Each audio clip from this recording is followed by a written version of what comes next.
Hello everybody, it's Steve Foy here from Kineo. I'm joined by my colleague Lewis John. I will just introduce myself and then hand over to Lewis to introduce himself. Thank you for joining us after a postponed session a few weeks ago. We're finally pleased to be here to talk about how to impress with your LMS. So I'll introduce myself. I'm Steve Foy. I'm a solutions consultant and account manager here at Kineo. I've been here for roughly 7 years, and I've been working in digital learning and design and LMSs for around about 15 years, or possibly even longer. So I'm a bit of a dinosaur, which is why I'm so hoarse today. So I'll hand over to Lewis. Hi there, so I'm Lewis John. I'm a solutions consultant as well, working in the sales team. Again, a bit of a dinosaur myself. I've been working in the industry for about 25 years. My background was primarily in the sort of web industry. I moved over to more of the learning side of things when I joined Kineo 5 years ago. And yeah, it's a pleasure to be with you guys today, and we hope you enjoy the presentation. Thanks, Lewis. Just a few little bits of housekeeping. If people want to join in on the chat via Twitter, you can use the hashtag KineoChat.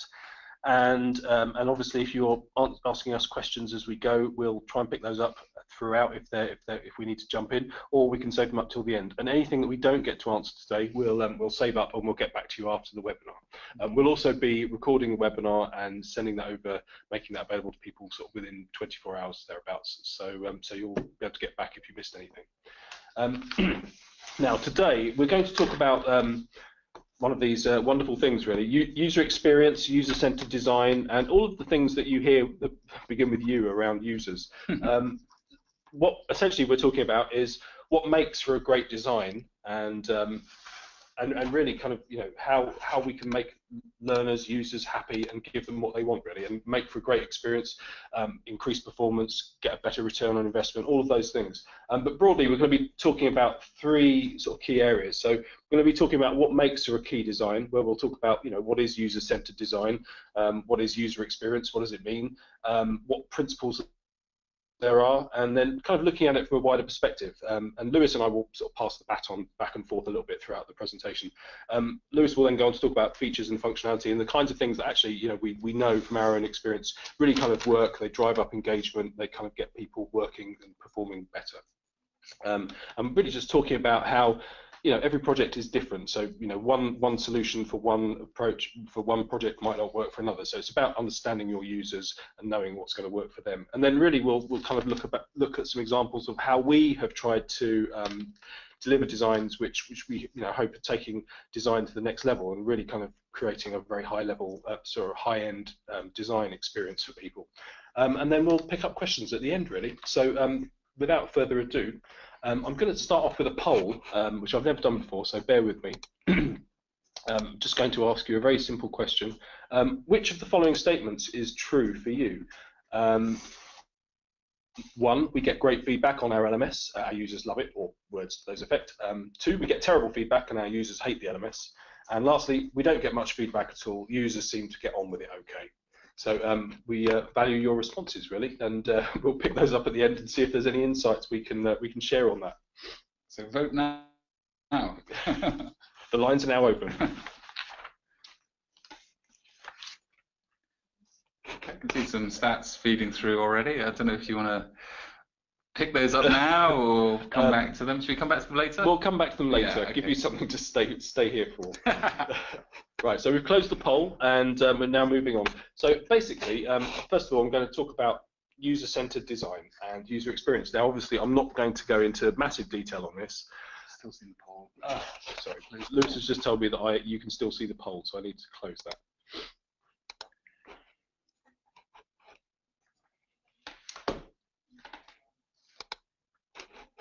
Okay, hopefully you're not seeing the poll now, and I'll talk about user-centered design. So really, user-centered design, as you might expect, is a methodology based on gaining insight into the users of the product. So it's really about knowing your target audience. So there's not really any kind of anything more complicated than that, but it's one of those things which, although it's not very complicated, it either doesn't happen enough, or people don't have time to do it, or they think that they'll get away without doing it. And really, this is one of the most important things you can do.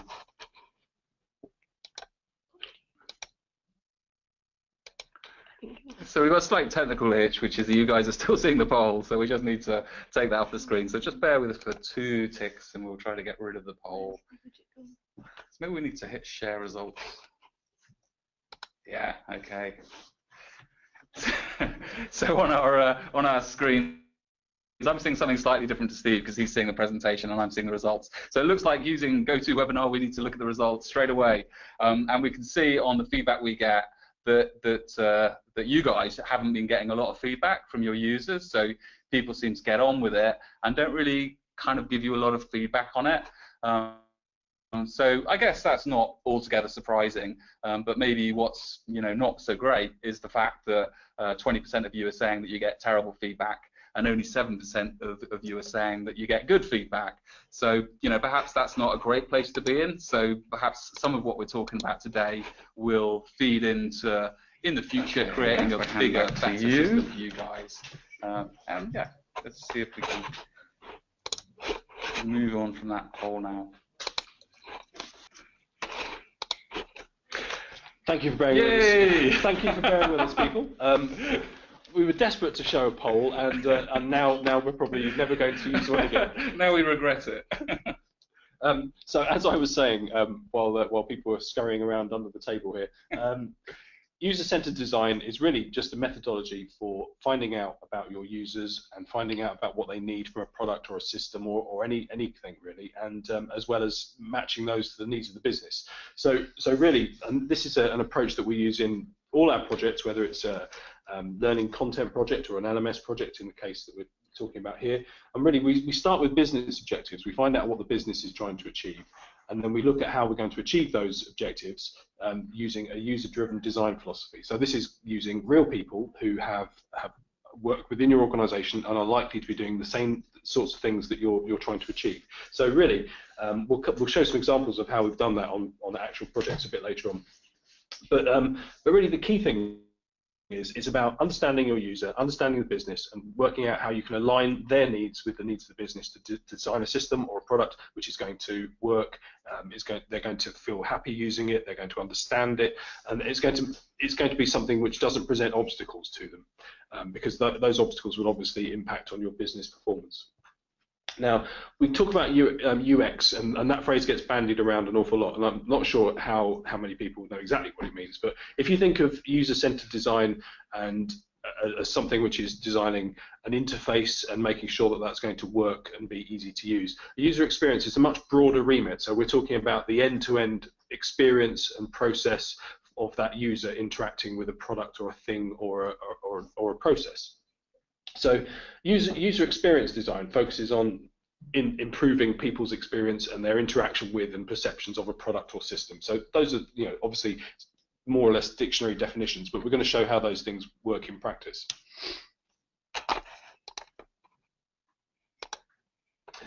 So looking at those UX design principles in more detail, UX encompasses all the things that are going to trigger or influence a sensation, an emotion, or action in the user. Now that sounds quite highfalutin, but really what we're looking at is, if somebody's going to purchase something, and it maybe it's a course or maybe it's a product, how do they find out about it in the first place? How do they find out more information about it? How do they go about buying it? How do they select it? How can they find out what's involved in it, or what things might happen if they buy a product or start some learning? Those are all things that are going to impact and be sort of driven by that user experience. So, and if you think about how you might respond to a website that you go to when you're booking a holiday or something, and you may find that you've submitted something and you don't know whether it's submitted, or in the case of us trying to run a poll on a webinar a moment ago, we had no idea really where the poll had disappeared to. All we knew was that it wasn't going away. And so all of those things will influence the user experience. And as a broader remit, the experience is something which is being applied to lots of other areas. So we're obviously focusing on user experience today. We know that in many of our clients' organizations, they're now talking about people experience or customer experience. And this is a much broader remit for understanding customer behavior, user behavior, and why some things work and are successful and why other things aren't. And really that's where we're coming from. And obviously our focus today is on LMSs, but the broad principle applies everywhere. So user experience, it's not just these things, but it does include these things. It will include the colors, the imagery, the look and feel, the content, the navigation. So when I go to a website or look at some e-learning, do I have to think about how to get somewhere, or is everything where I expect it to be intuitively? Can I do the things I want to do quickly, or does it mean that I have to go to another system and then come back and take some information and then pass that back to another system while I'm on that process? And you know, if I click on a button, does it work immediately, or is there a lag where I'm left wondering what's happening, and do I think I've broken it and then have to get IT support involved? These are all things which kind of colour user experience, and obviously some of those examples are negative ones, but they're things that we should be looking at and trying to avoid. So when we start a project, what we want to understand from talking to customers is, you know, where are the things that are going wrong at the moment, or where you're receiving the feedback, the negative feedback, where are the improvements that can be made. So looking at user experience in LMSs specifically, some of these things are really sort of straightforward things really, but they have to be questions that we ask on the start of a project. How do learners get to your LMS? Is it easy? Are they being signed in from another system and they go straight through to it, or are they given a link in an email? Are they do they get to it from a SharePoint site? Is it easy basically, and is it always in the same place? And can they find that route in? Can they use it at home, or is it only available at work, or is it only available in a certain room within the office space?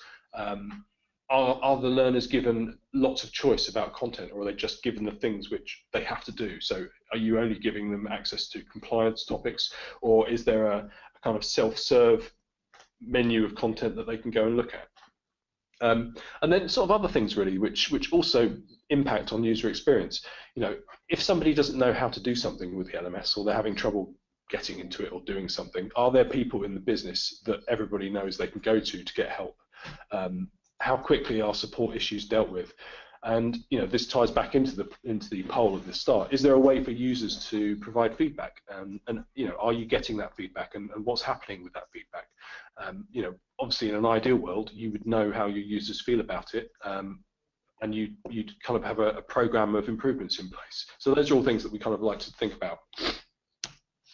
So I'm going to hand over to Lewis now, and he's going to talk about some of the features and functionality that we think will have a positive impact on user experience, and hopefully there'll be some things that you can take away and try yourselves. That's well. Thank you very much, Steve. So yeah, I mean, it's such an interesting topic, design, and it's something that we're hugely motivated in. Not surprisingly, being a digital agency. Just while Steve was talking there, it reminded me of a couple of books. They're not in the slide deck, but I'll mention them while we're talking anyway. Which is The Design of Everyday Things by Don Norman. We're surrounded by design. Everything we do, everything we interact with, whether it's the GoToWebinar we're using today, whether it's a doorknob, whether it's a light switch. So it's, you know, we're interacting with design, and the question is it good design or is it bad design? If it's good design, we have a good user experience. If it's bad design, we have a bad user experience. And that's kind of really what we're talking about today, is designing for success, but designing for a good user experience. And kind of what's the recipe? What are the ingredients of that? This is a lot of the things we're talking about today are very well-established principles in the web world, and in the learning world, they're becoming more established, but perhaps there's been a bit of a disconnect between the user and the provider, and we're just kind of basically hoping to close that gap so that we design with the user in mind effectively. So the slide you guys are looking at now, I've stolen a diagram from a guy called Peter Morville, who writes about, you know, basically user design and user-centered design. And I took his honeycomb, and I'm just going to talk through that quickly. So when we think about motivating users and driving your business, and what makes for a good design, well, of course it depends on context, it depends on the project. But there are some truths, and that's kind of what this slide is about. So at the center we've got value, and that's value for the user, the what's in it for me. So how do we make the system valuable to the user? Well, it needs to be useful, it needs to be relevant. Oh, we lost our honeycomb there. Oh, I think it's back now. Yeah, it needs to be useful, it needs to be usable, so I need to be able to interact with this without kind of hitting problems. There's another good book I'll throw out there, which is called Don't Make Me Think by Steve Krug. And the idea being there that any system we design, you shouldn't really have to stop and think about how to use it. It should be intuitive. So therefore, the system needs to be usable. It needs to be desirable. We want for the users to feel good about it. And I'm going to talk a little bit about advocacy later, but effectively, it's kind of like a system that I enjoy using. Findable, we need for the content to be findable within the system, so you shouldn't have to hunt it down. We need a good search and such like. It needs to be accessible, and again, I'm going to talk about this in a little bit more detail in a moment. But what we mean by that is things like supporting multiple devices. So the users might traditionally have been on a desktop, but moving forward, you know, things have changed, and a lot of people are accessing content on tablets and on smartphones. So we need to make the content accessible to our audience. Of course, that depends on the audience, and what's right for one project isn't necessarily right for another. And inclusivity as well. So we need to think about, do our users have any needs that need to be catered for? Do we need to provide, well, we do need to provide transcripts of any content that's kind of visually based, so that or audio based. We need to support a different group, diverse section of users, and the system needs to be credible. So we need to feel like we trust this system and it's a good experience. So moving on to my next slide. Every project is different, so I'm going to talk you through a kind of example process in a minute, but it's very relevant to a project. And I'll talk about that when I get to it. But really, you know, what works for one project, for one set of users, wouldn't necessarily work for another. So therefore, we have the recipe, and that's kind of what this slide is talking about.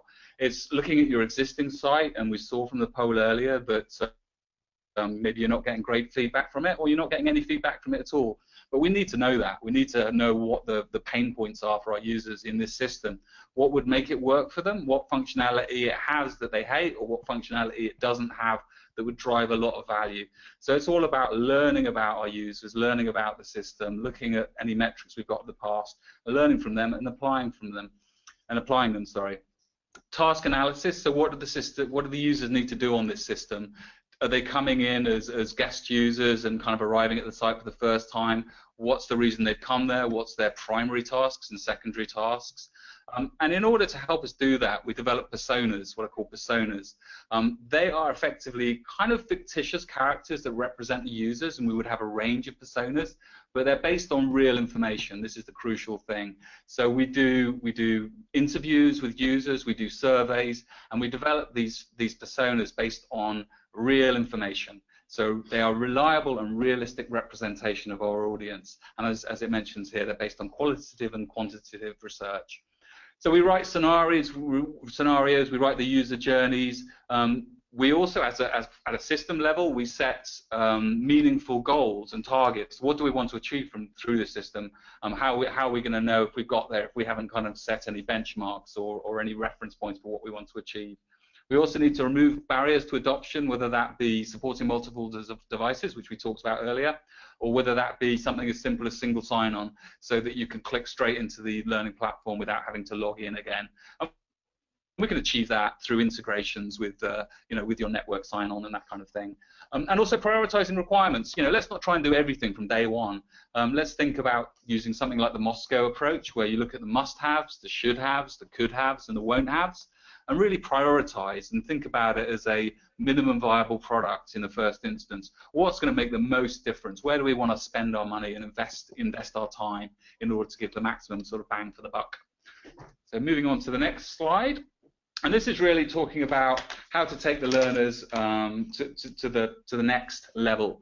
So if you click through, Steve. So this is based on a real project, but as I mentioned earlier, every project is different. But in this real-world project, it was around compliance and product information. It was accessible to a very young audience, sort of 18 to 25 primarily. They were mainly on kind of mobile devices, and we'll look at that a bit more in a minute. But the business objectives were to provide that compliance and product information, to have a great brand experience, to create value, and a value exchange through incentives. So as in, how do we kind of get buy-in from the users to the system? We wanted it to drive advocacy, so the users that did use it would then recommend it to others. We wanted it to be super easy to use, and on this particular project, we wanted to also have a social integration. So we had a link through to Facebook and Twitter and the like. So for this project I have in mind, we did a load of background research. That was it through a kind of variety of means, a number of face-to-face and telephone interviews, a much larger set of online surveys, and also field staff and the learning development teams conducting the surveys for any people that didn't have access to the internet, or in their specific situation didn't have access to the survey. We found through this research that the most people were accessing it on smartphones. This is a few years old. This project is about 3 years old, so at that point there wasn't as big of an uptake in tablet. We've certainly seen a big shift in the last 3 years, so we're seeing a lot more people accessing on tablet now. And then we had about a third of users on desktop. So for this project, a mobile-first design was really, really critical. And the other, I won't talk through every diagram, but basically a bunch of research was done, and that gave us a great deal of insight into the project. So those user insights were, this being a young audience, that they responded particularly well to visual programming.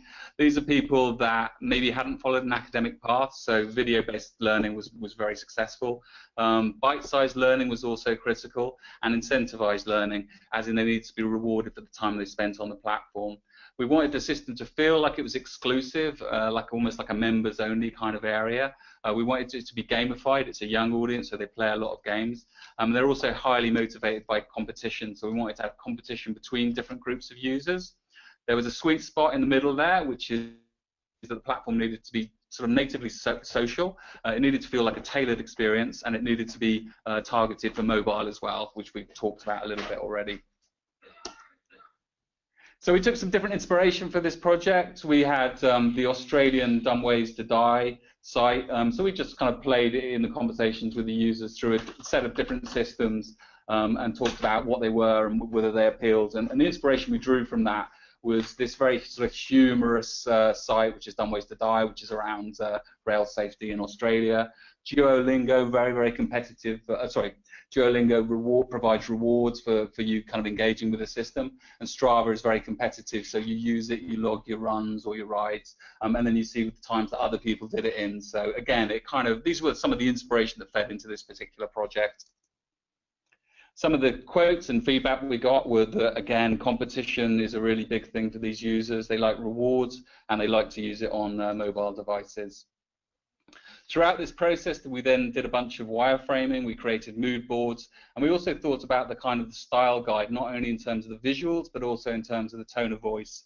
We've got a picture of James Corden here. He was our kind of inspiration for the tone of voice, as in he's a very intelligent guy, but he's also very relaxed, he's very friendly. So that's the kind of language that we used on the site, on the platform, the learning platform, was that kind of inspirational, intelligent, but also down to earth and friendly. So this all fed into the design process.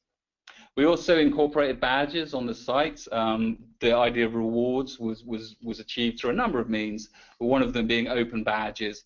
I'm sure we'll do a separate session on open badges, but it's a way of providing sort of digital credentials to users, verifiable digital credentials. Again, very visual, a lot of fun, and there's that whole kind of reward process to it as well.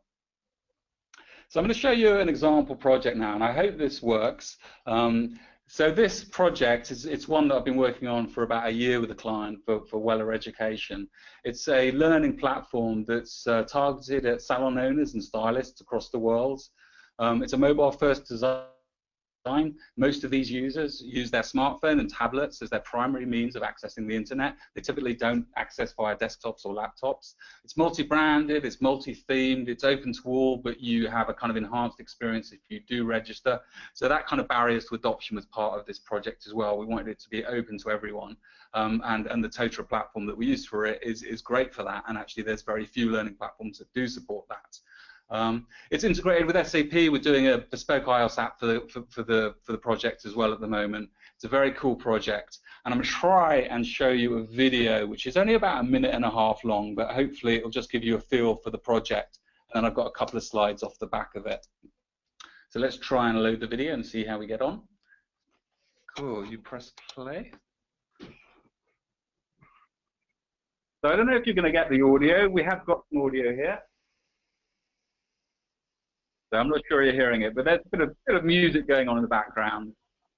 I'll just kind of let it play and maybe comment on a couple of things, and I'll mostly do that afterwards, to be fair.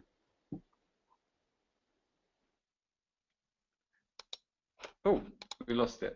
Let's try it again.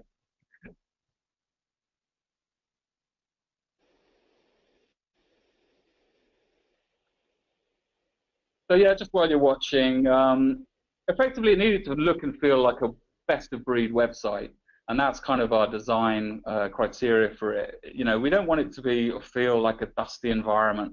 We need to feel it, make it feel like something pretty cool that users would want to engage with.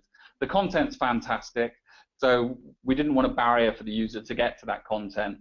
We did the content for this project as well using our ADAPT framework, which is a multi-device kind of technology to support e-learning across smartphones, tablets, and desktop as well. So you can see here we've got the kind of smartphone display. We've also got playlists. I've got a slide of that a little bit later, but we wanted to use terminology that resonated with our users as well.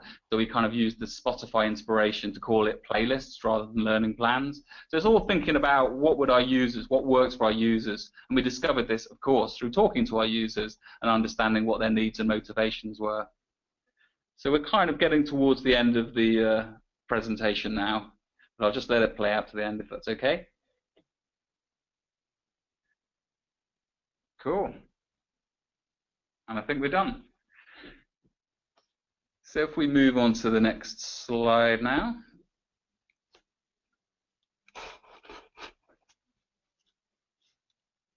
Yeah, cool. So I've got a couple of screen grabs I'll just talk you through. So the homepage is very, very visual. This is a non-logged in user. You can access this site on education.wella.com, so it's available to everyone. You can access e-learning. Some of the e-learning is locked down. You need to register for it, but most of the e-learning actually isn't. But it's a cool looking site. It's multi-themed as well. So depending on which brand mode you're in, you get a different kind of visual design. So this is the Sebastian theme. So Sebastian is a product within the kind of Coty professional beauty range, and Wella Professional being another brand within it.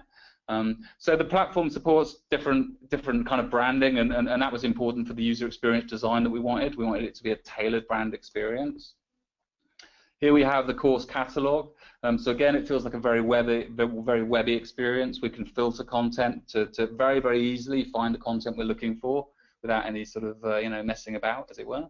I mentioned playlists earlier as well, and that, as I said, was the Spotify kind of inspiration. Learning plans, well, there's nothing wrong with that terminology, but for this audience, for hairdressers, for stylists, these are creative people. We wanted a term that would resonate for them, and playlists just resonated a heck of a lot more than learning plans.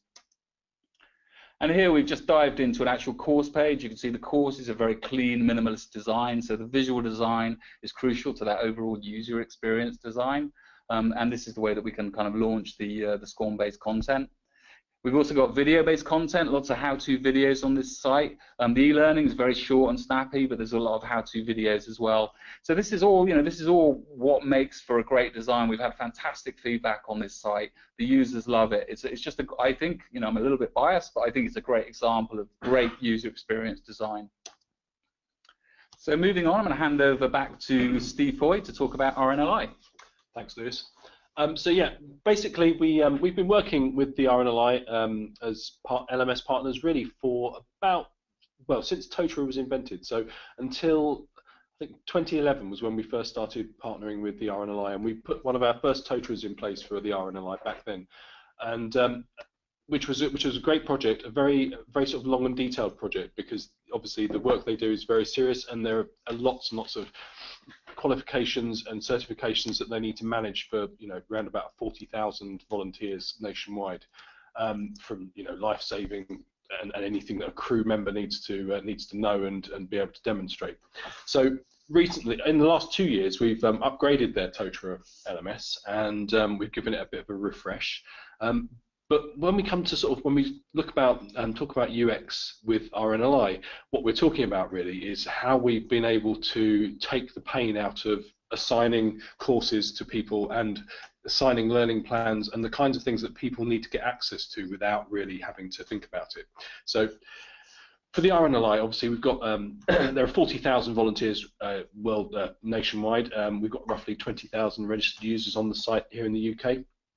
But the key things that were important for them were that managing all those different levels of compliance and certification for people who, frankly, they're in the serious business of saving lives at sea. there needs to be a very robust way of doing that, where there is data being fed from other systems. So the key thing with this is that it's all about data integrations, which basically mean that there's no kind of manual work to try and get these things set up, because it would be an unmanageable process. So we've got single sign-on, so people can naturally be authenticated and then move into the system from outside. We have automated competency, position and organization frameworks, which come from Microsoft Dynamics, which is the new system that the RNLI were moving to a couple of years ago. And they've also got automated learning plan creation and the automated update and archiving of learning plans. You'll hear the automated word come up again, I'm afraid, with program creation and assignment, and succession planning, where you essentially, a manager or a trainer can create a learning plan based on a certain role, so that they can build somebody up to the next role from the role that they're currently in. And again, this is as automated as it can possibly be. We did some custom work as well for the RNLI, so they would be competency status dashboards, where you could look at a glance and you could see which competencies have been met. If you need people with certain skills, it's an easy thing for you to do. And then really the other kind of key thing, I mean, there are a number of important features with the RNLI platform, but I suppose these are just the kind of main ones. We've got very bespoke reminder notifications, so the competency frameworks for the RNLI and crew members who are going out to sea and saving lives, they need to be rock solid. So it's important for the RNLI to know whenever a competency expires and it needs to be reassessed. They can see the status of any individual and their competency status at a glance, and they can also provide access to different learning activities based on some custom prerequisites, like like custom fields like their medical status. And really, just very lastly, just around the sort of nice design, people will get branded designed emails being sent out to them, so it doesn't feel like it's a kind of a system notification message. It feels like it's very much an invitation to something useful and important that they're going to benefit from. I'll show you some screens from this. I know that we're kind of going to go through and recap at the end, so I will just move through these things at a pace, really.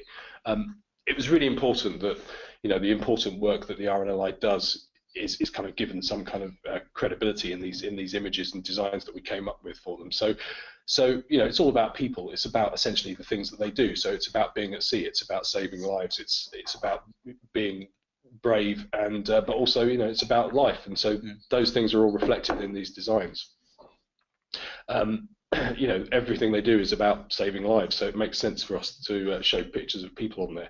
But you can see that some of these layouts, not obviously it's very different to the Wella layouts, but they're very simple, they're very clean, and it's about kind of, I suppose, giving you a welcome image and something that kind of ties your learning into the ultimate aim of the RNLI, which is to kind of make sure that people are safe. You can see some of the course completion status blocks down on the right-hand side here. So this basically allows you to see what your course prerequisites are. So what do you need to do to be able to get onto this workshop? It'll tell you what your status is, all within the same page. And obviously there's a lot of classroom-based training for these people. So and blends generally are used kind of widespreadly across the RNLI. And obviously it wouldn't be the RNLI without a great picture of a lifeboat. So these are all sort of designs that we've come up with for the RNLI. And the other thing that that Lewis sort of talked about was that he had different brands that were being used for Wella. Well, we kind of came up with the idea that you could change the background hero image at the top, so that you give the site a different look and feel very easily by changing that image. So we were able to kind of put in a carousel which can sort of change the overall impression that you get. And then we've got this rugged guy. This menu down the left-hand side was one of our kind of early design ideas for this project. Rather than having the kind of standard navigation across the top, we wanted to see what it would be like with a slide-out menu, so that you could get to things that way, and that way you can keep the main screen uncluttered. Now, the last project I'm going to talk about is user experience featured very heavily in this, but with quite different results. Now, the IPA are the Institute of Practitioners in Advertising, and we were lucky enough to partner with them roughly a year ago, and kind of start a journey with them, really. They deliver really the gold standard of qualifications in the advertising industry internationally. They've got well over 100,000 members worldwide, and they have very different kinds of learners to perhaps the stylists on Wella and the crew members of RNLI. That these are people who work in advertising, as you might expect, and they have a number of qualifications aimed at different groups of advertisers at different stages in their career. So when we started working with the Institute of Practitioners in Advertising, they were looking to revamp their advanced certificate in advertising, which is a qualification of roughly 40 hours of learning content aimed at advertisers who've been in their career maybe 3-4 years. They're professionals, but already they're kind of looking for that sort of senior role really, and looking to sort of move up into management, advertising, campaign management, those sorts of things. They've probably done the foundation certificate in advertising. They're moving up to the advanced certificate, and these are people who, you know, they aren't afraid of reading some stuff. They're not necessarily looking for short videos. They're not averse to it. But really, one of the things that came out of the work that we did with the IPA, we started off doing some consultancy with them, and they gave us access to past graduates of the course. So before the redesign, these were people who'd gone through that course. And one of the sort of key messages that came out of that was that actually, you know, often we just want something to download and take away and read. And this was, you know, we're used to people asking us to make things interactive and kind of whizzy, but this was a slightly different message really. We were dealing with a different group of people, more academic leaning, interested in reading, time poor. They're interested, you know, they want something they can take away and read on the train or read, you know, in between meetings or something.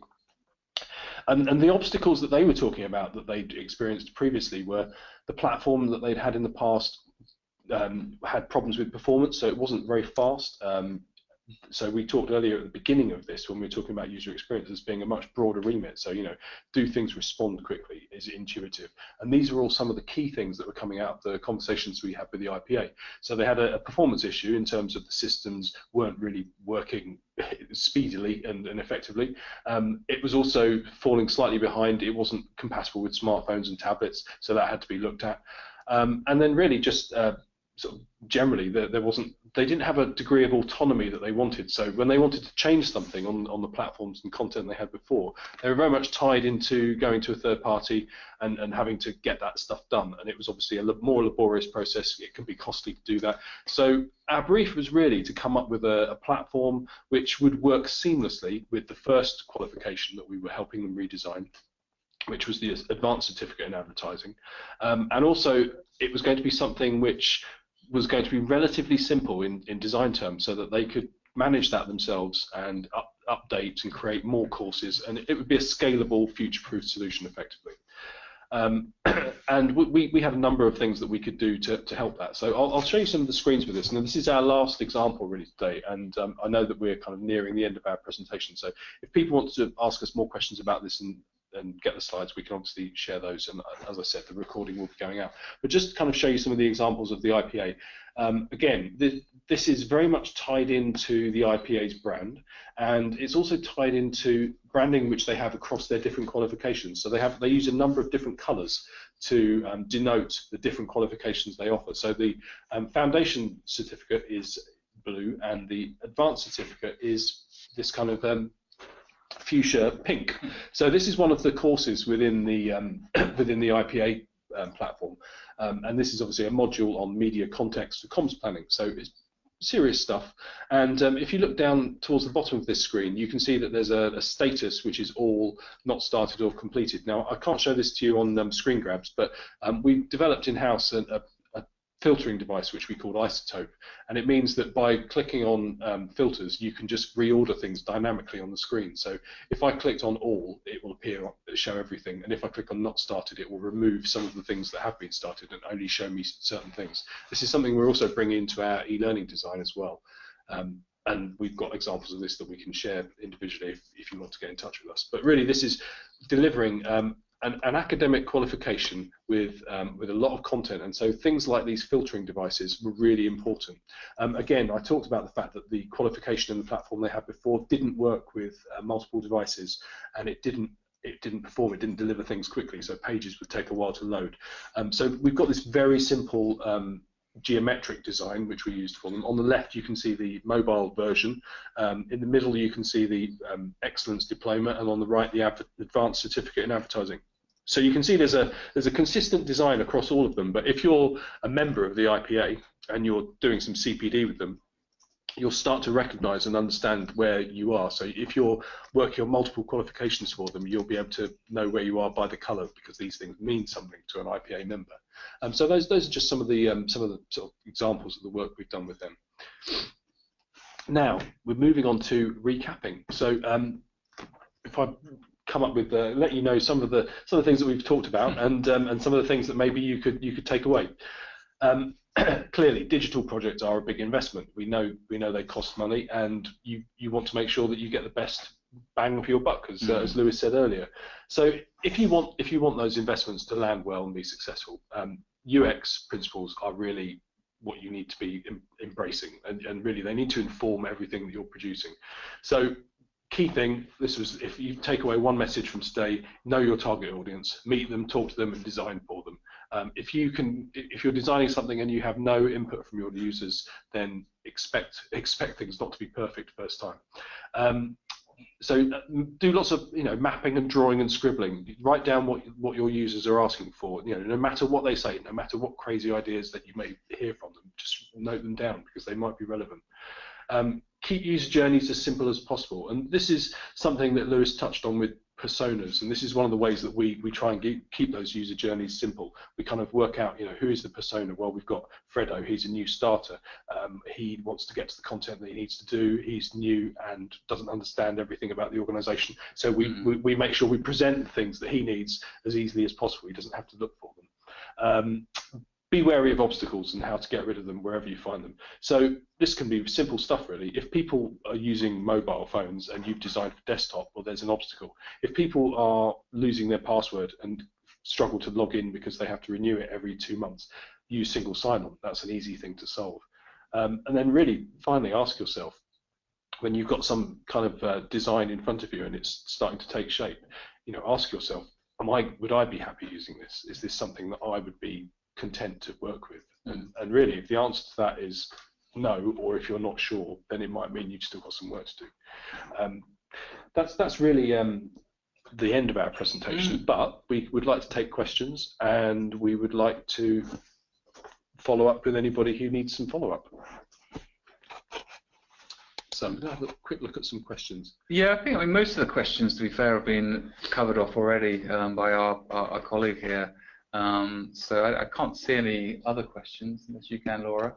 But yeah, I mean, we really hope you've enjoyed the session today. It's every project's different. I'll just repeat that. So you saw, looking at the IPA example, the RNLI example, and the Wella example.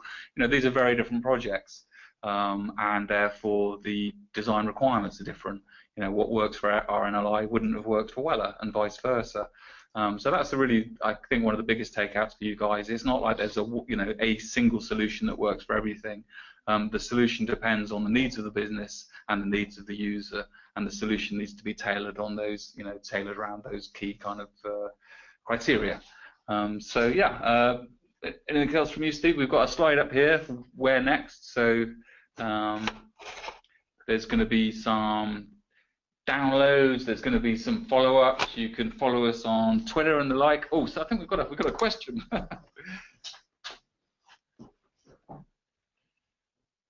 So, well, there's all kind of, I mean, there's different ways of measuring, and there's different approaches to measuring. So let me just repeat the question for everybody else. Oh yeah. Thanks, Louise. Louise has asked, what sort of measures do you use for your LMS reference with regard to user experience? So yeah, and thanks for that, Steve. I mean, there's different kind of ways of measuring effectively. I mean, there's we're familiar. I guess everyone's probably pretty familiar with the sort of Kirkpatrick. So the different sort of level 1 to 5 evaluation. So what's your immediate response to the system on logging in? How well has the learning landed in terms of using quizzes and assessments to see if the user's got what they need from it. So the Kirkpatrick one is the one where you've got your initial kind of instinctive experience response.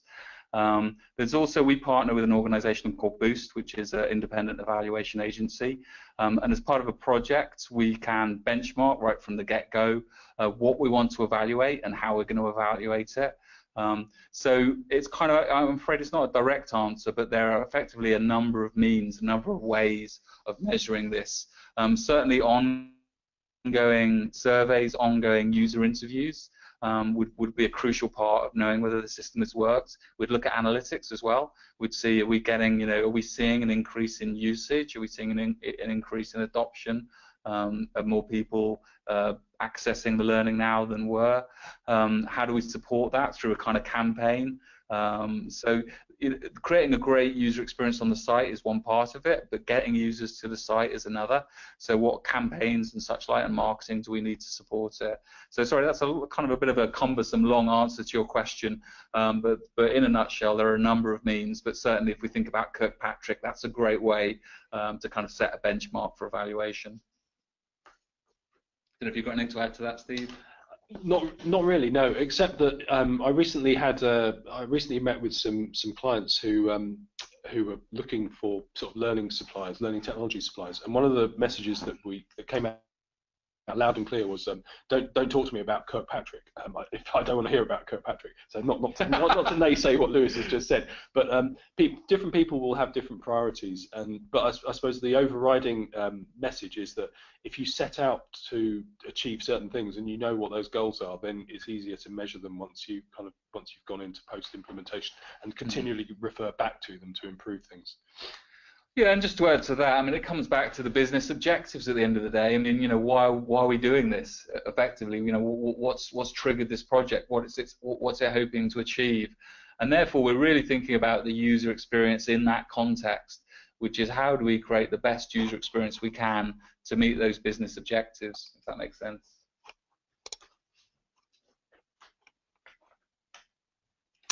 So there's one more question. I'm afraid I can't see who asked that question, but you've asked, we very much like the sound of the branded invitation style emails rather than boring system messages. Do you have an example we can see? Get in touch with us, and we'll give you some examples to have a look at.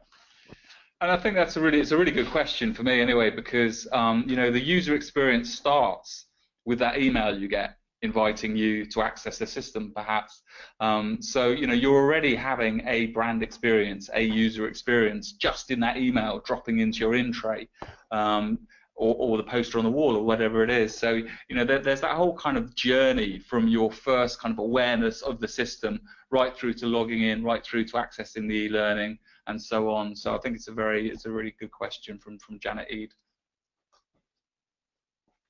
Thank you, Janet. Any more?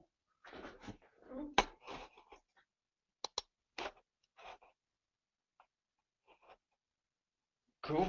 Thank you for that. We will ping through some examples of branded emails. It's certainly something that's increasingly being requested, and something we're delighted to to do. So I guess, unless there's anything else, we can sort of wrap up. Okay, well, thank you to everybody for joining, and thanks for bearing with us while we while we fumbled with a poll at the beginning. It's obviously, innovation is a cruel mistress, and we need to kind of get on top of that a little bit more. So thank you very much for your time, and you will be hearing from us and when we've got the recording ready. And obviously there are some links on the page now if you want to go and have a look at some of our other things. Yeah, thanks for taking the time. Thanks, everybody. Cheers. Bye-bye. Bye.